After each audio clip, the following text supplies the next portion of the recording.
আর বাড়ি নোয়াখালী, ভাইয়া আর বাড়ি নোয়াখালী, আর বাড়ি নোয়াখালী, ভাইয়া আর বাড়ি নোয়াখালী।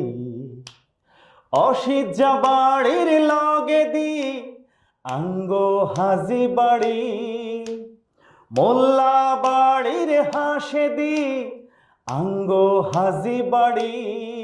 ভাইয়া আর বাড়ি নোয়াখালী, ভাই সব আর বাড়ি নোয়াখালী, জেডি আর বাড়ি নোয়াখালী, কাকু আর বাড়ি নোয়াখালী।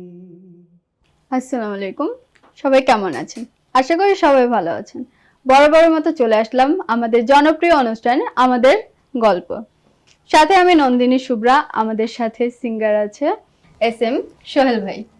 ভাইয়ের কণ্ঠে একটি গান দিয়ে আজকের অনুষ্ঠানটি শুরু করব। ভাইয়া প্লিজ একটা গান শোনাবেন। আচ্ছা, আমি প্রথমেই যারা আমাদের আমাদের গল্পে যারা শ্রোতা দর্শক আছেন সবাইকে শুভেচ্ছা জানাচ্ছি আমার পক্ষ থেকে। আমি ক্ষুদ্র একজন কণ্ঠশিল্পী, আমার নাম হচ্ছে SM সোহেল। আমি ধন্য হয়েছি এই অনুষ্ঠানে এসে, আর বিশেষ করে এত চমৎকারভাবে উপস্থাপন করার জন্য আপুকে ধন্যবাদ জানাচ্ছি। তা আপু বলছেন একটি গান গাওয়ার জন্য, আমি চেষ্টা করছি। আমার অতি সম্প্রতি একটি গান হচ্ছে আমার লেখা সুরে গেয়েছে খুব বেশি জনপ্রিয় শিল্পী এখনকার পারভেজ খান। তো আমি সেই গানটি গাচ্ছি আমার লেখা সুরের। বন্ধু তোমার প্রেমে আমার দুঃখ হইল সার, বাসলাম ভালো উজার কইরা তুমি হইলা কার। বন্ধু তোমার প্রেমে আমার দুঃখ হইল সার, বাসলাম ভালো উজার কইরা তুমি হইলা কার। ওরে খোদার কাছে রইল বন্ধু আমার এই বিচার, তোমার বাজে ব্যবহার করব না প্রেমার, প্রেমের নামে আমার সাথে করলায় অবিচার। তোমার বাজে ব্যবহার করব না প্রেমার, প্রেমের নামে আমার সাথে করলায় অবিচার। ভাইয়ের সুন্দর কণ্ঠে একটা মিষ্টি কণ্ঠে একটা গান শুনে আজকের দিনটা শুরু হলো। ভাইয়ের সঙ্গীতের শুরুটা কিভাবে ছিল? আমার সঙ্গীতের জার্নি আসলে অনেক লম্বা বলা যায়। আমার হচ্ছে 2013 সালে প্রথম আমি আমার এক প্রিয় গীতিকার সুরকার আছেন, উনি এখন একজন কম্পোজার, শামীম মাহমুদ।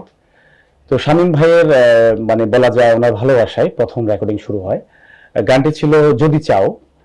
তো সেই গানটি আমার সাথে গেয়েছেন ওই সময় খুব জনপ্রিয় শিল্পী নির্ঝর আপু। গানটি ছিল যদি চাও বাইব আমি মন পবনের নাও। তো এই গানটি হচ্ছে সিডি চয়েস মিউজিক, একটা চ্যানেল আছে খুব জনপ্রিয়, ওটাতে প্রকাশ পেয়েছিল। ভাইয়ের প্রথম গানের রেকর্ডটা কোথায় বা কিভাবে হয়েছিল?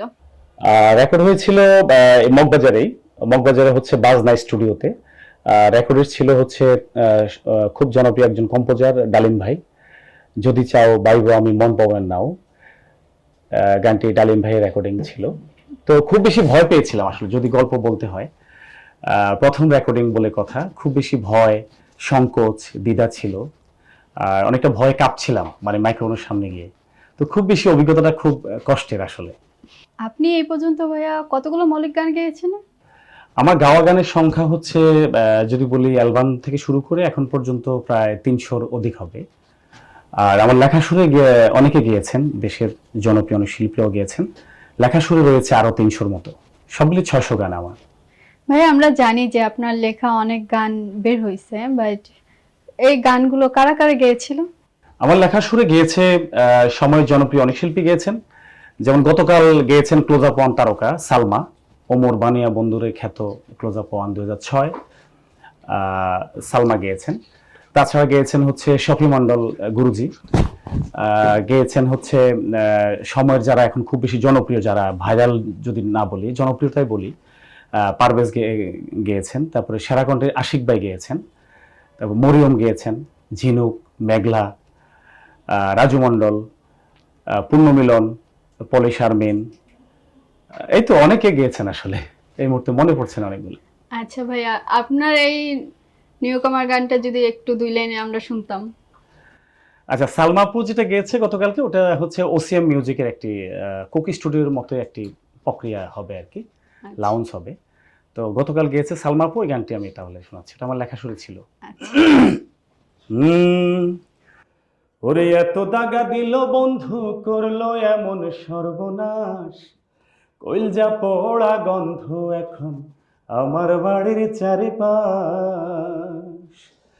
এত দাগা দিল বন্ধু, এত দাগা দিল বন্ধু, করলো এমন সর্বনাশ, কইলজা পোড়া গন্ধ এখন আমার বাড়ির চারিপাশ। ভুলের মাসুল গুনেছি আমি, ভুলের মাসুল গুনেছি আমি, দম থাকিতে পোড়া লাশ, কইলজা পোড়া গন্ধ এখন আমার বাড়ির চারিপাশ। ভাই আমরা জানি যে আপনি নোয়াখালীতে আপনার বাসা, আপনি নোয়াখালী নিয়ে অনেক সুন্দর সুন্দর কিছু গানও লিখেছেন এবং গেয়েছেন। আচ্ছা, আমার নোয়াখালী জেলা, অনেকে হয়তো নোয়াখালী শুনেই যেটা মুখে চলে আসে হানির দেশ, আমরা পানিকে হানি বলি, অনেক হ্যাঁ। মজাদার কথা চলে আসে।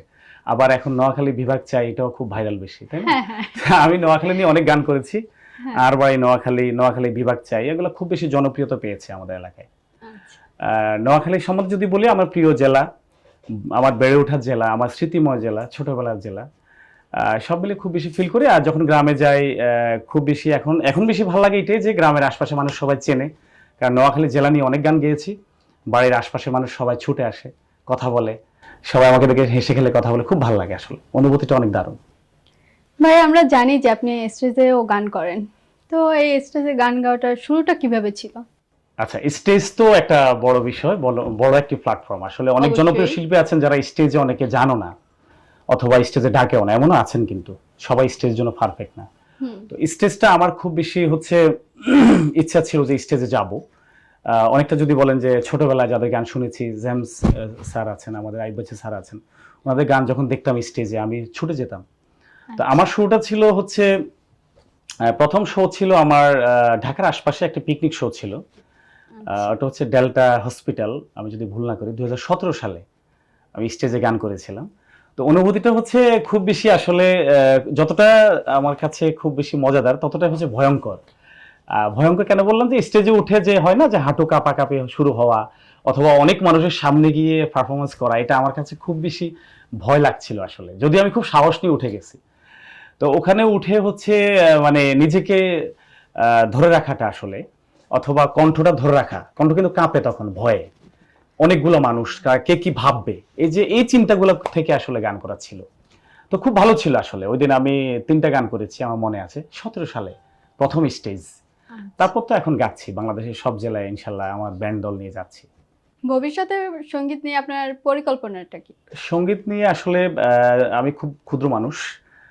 আমার খুব চেষ্টা হচ্ছে, দেশের যারা জনপ্রিয় শিল্পী আছেন, অনেকে গেয়েছেন, আর যারা বাকি আছেন, লিজেন্ড যারা আছেন, আমি মানে এটা আমার ইচ্ছা যে ওনারা আমার লেখা শুনে সবাই গান করবেন, আমি সবার জন্য গান তৈরি করবো, এটা হচ্ছে আমার স্বপ্ন।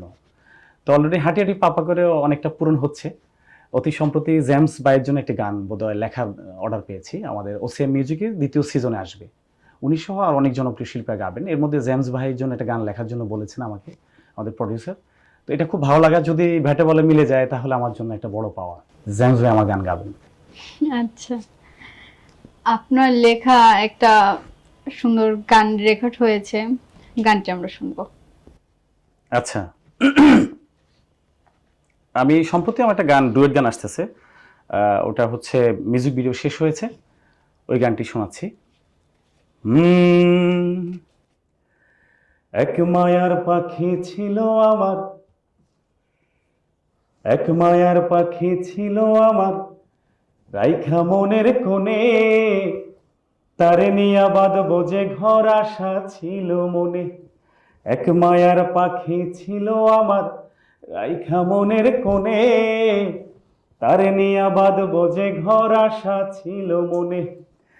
ওরে সেই পাখিটা কয় না কথা, চেনে না আমায়, সেই পাখিটা কয় না কথা, চেনে না আমায়।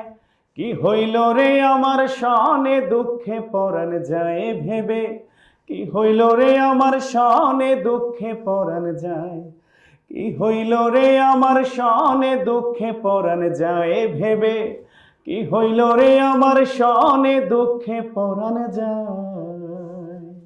নিঃসন্দেহে ভাই আপনার কণ্ঠ সুন্দর। আপনার গান শেখাটা আসলে কোথা থেকে শুরু হলো? আসলে হচ্ছে আমি প্রথমে বলেছিলাম আমার বাড়ি হচ্ছে নোয়াখালী, আর আমার থানা হচ্ছে বেগমগঞ্জ। তো ওখানে অনেকটা হচ্ছে নামাজ কালাম অথবা যদি বলি ওয়াজ মাহফিলের জায়গা, আমি অনেক ইন্টারভিউতে বলেছিলাম। তো ওখানে গান গাওয়াটা খুব বেশি আসলে অন্যরকম বিষয়, যে কারণে হচ্ছে আমরা গান বাজাতাম, ক্যাসেটে গান শুনতাম, বাট নিজেরা যে গাবো, গাইতে গেলে যে একটা সংকোচ, সবাই গান পছন্দ করে না, সবাই নামাজ পড়ে বাড়িতে, সবাই নামাজি কালামে, আমার বাবা মাও তাহাজ্জুদ নামাজ পড়ে। তো ওখানে আসলে গান গাওয়াটা খুব কঠিন ছিল, এরকম একটা পরিবার থেকে উঠে আসা। তো হচ্ছে আমিও, আমাদের বাড়ির পাশে একটা খাল ছিল, ওয়াবদার খাল বলে, ওই খালের মধ্যে, খালের পাড়ে গিয়ে, তখন আসিফ সাহেবের হচ্ছে অ্যালবাম রিলিজ হয়েছিল, ও প্রিয়া তুমি কোথায়, আমি খুব গলা ছেড়ে গাইতাম। হ্যাঁ, এটা ছিল আসলে শুরুটা, যদি বলি একা একা নিজে নিজে গুনগুন করতাম।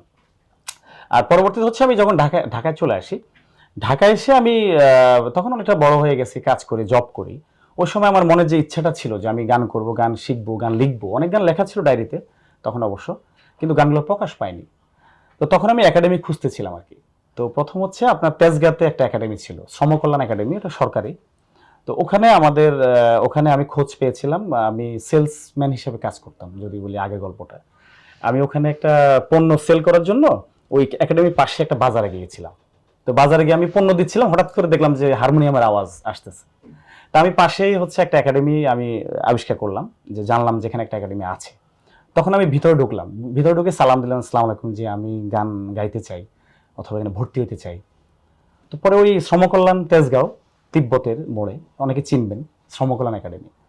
তো ওখানে ঢুকে প্রথম ওখানে ভর্তি হই, 20 টাকা ছিল আমাদের তখন ভর্তি ফি দিয়ে। আমি 2007-এর দিকে হচ্ছে আমি ভর্তি হই, 6-7 হবে। এই ছিল আমার ওখানে শেখাটা। তবে আমি যদি একটু অ্যাড করি, আমার বাসা ছিল খিলগাঁও, আমি বলেছি যে সেলসম্যান ছিলাম, খুব কষ্টের সংসার ছিল তখন আমার, বড় ছেলে সংসারের। তো হারমোনিয়াম কিনতে পারি নাই, অনেক কঠিন একটা সময় ছিল আর কি, আসলে হারমোনিয়াম ছিল না। আমি একাডেমিতে গিয়ে হারমোনিয়াম ধরে সারগাম করতাম। আর আমার মনে পড়ে আমি খিলগাঁও থেকে রেল লাইন দিয়ে হেঁটে, মানে মালিবাগ রেলগেট দিয়ে হেঁটে এসে 7 রাস্তা দিয়ে হেঁটে একাডেমি যেতাম আমি। মানে অনেক সময় টাকাও থাকতো না, কিন্তু আমি একাডেমি মিস করতাম না। এই ছিল আমার আসলে জার্নি, খুব কঠিন ছিল আপু। আপনার লাইফে তো তাহলে অনেক বাধা ছিল। হ্যাঁ, সঙ্গীতে অনেক বাধা ছিল। আর এখন আমি বলা যায় যে সঙ্গীত এটা আমার পেশা। এখান থেকে আমি যদি বলি আর্ন করে আমার মাকেও খাওয়াই, আমার বাবাকে খাওয়াচ্ছি, আমার বউ বাচ্চা, এদেরও রুটি রিজিকের খোরাক। এটাই হচ্ছে আমার, যদি বলি, লেখনী, গান লেখা, সুর করা, গাওয়া। এই তো, আলহামদুলিল্লাহ, আল্লাহর কাছে শুকরিয়া। এটাই। ভাইয়া, আপনি যেহেতু নোয়াখালীর ছেলে, একটা নোয়াখালীর গান শুনবো প্লিজ। আচ্ছা, হ্যাঁ, আমি প্রথম নোয়াখালী জেলা নিয়ে একটি গান করেছি। প্রথম গানটা ছিল, এটা ছিল 2021 সালের শেষের দিকে, 22-এর দিকে বোধহয়। তো গানটা ছিল আর বাড়ি নোয়াখালী। আমি ওই গানটা শোনাতে পারি দর্শকদের জন্য।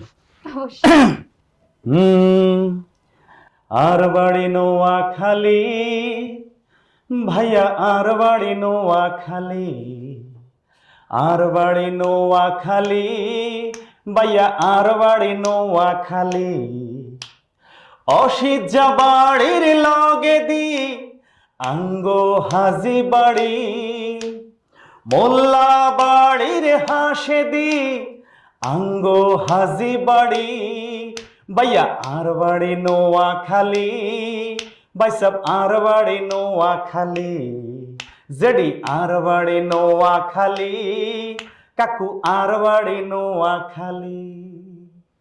সুন্দর সুন্দর কণ্ঠ। ভাইয়া, আপনার ভবিষ্যতে বা আপনারা আর কি কি গান শুনতে যাচ্ছি? ভবিষ্যৎ পরিকল্পনা আসলে ওই ধরনের নাই, কিন্তু কাজ করে যাচ্ছি, প্রতিনিয়ত কাজ করছি। ওসিএম এর জন্য অনেকগুলো গান করলাম, আগে বলেছি। ওখানে প্রায় 10টি গান আমার লেখা সুরে।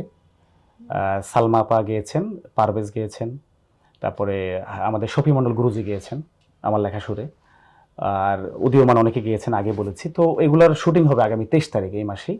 এটা একটা বড় পাওয়া যে একই দিনে আমার 10 গানের শুটিং হচ্ছে, তাও আবার দেশ সেরা শিল্পীরা গাচ্ছে।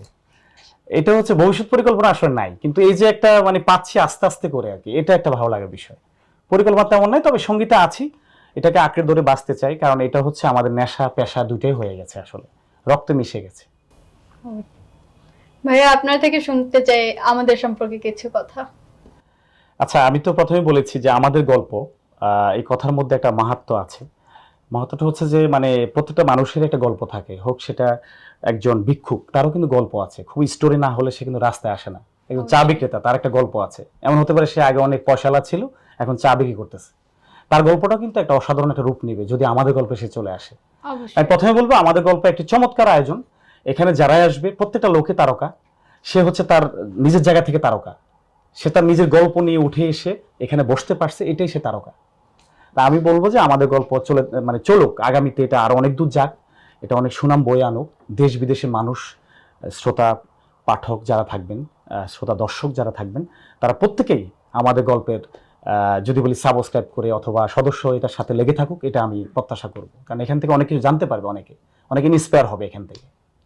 অসংখ্য ধন্যবাদ ভাইয়া। গানে গানে গল্পে গল্পে আমাদের সময়টার একদম শেষ দিকে, ভাইয়ের মুখে আরেকটা সুন্দর গান শুনতে শুনতে আজকের অনুষ্ঠানের বিদায় নেব। আমরা যারা গান করি তাদের তখনই পরিশ্রম সার্থক হয় যখন আপনারা শোনেন।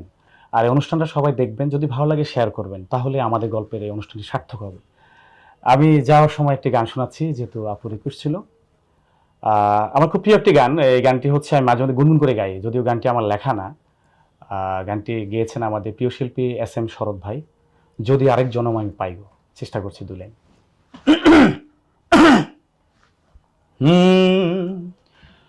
যদি আরেক জনম আমি পাই গো, সে জনমে তোমাকেই চাই গো।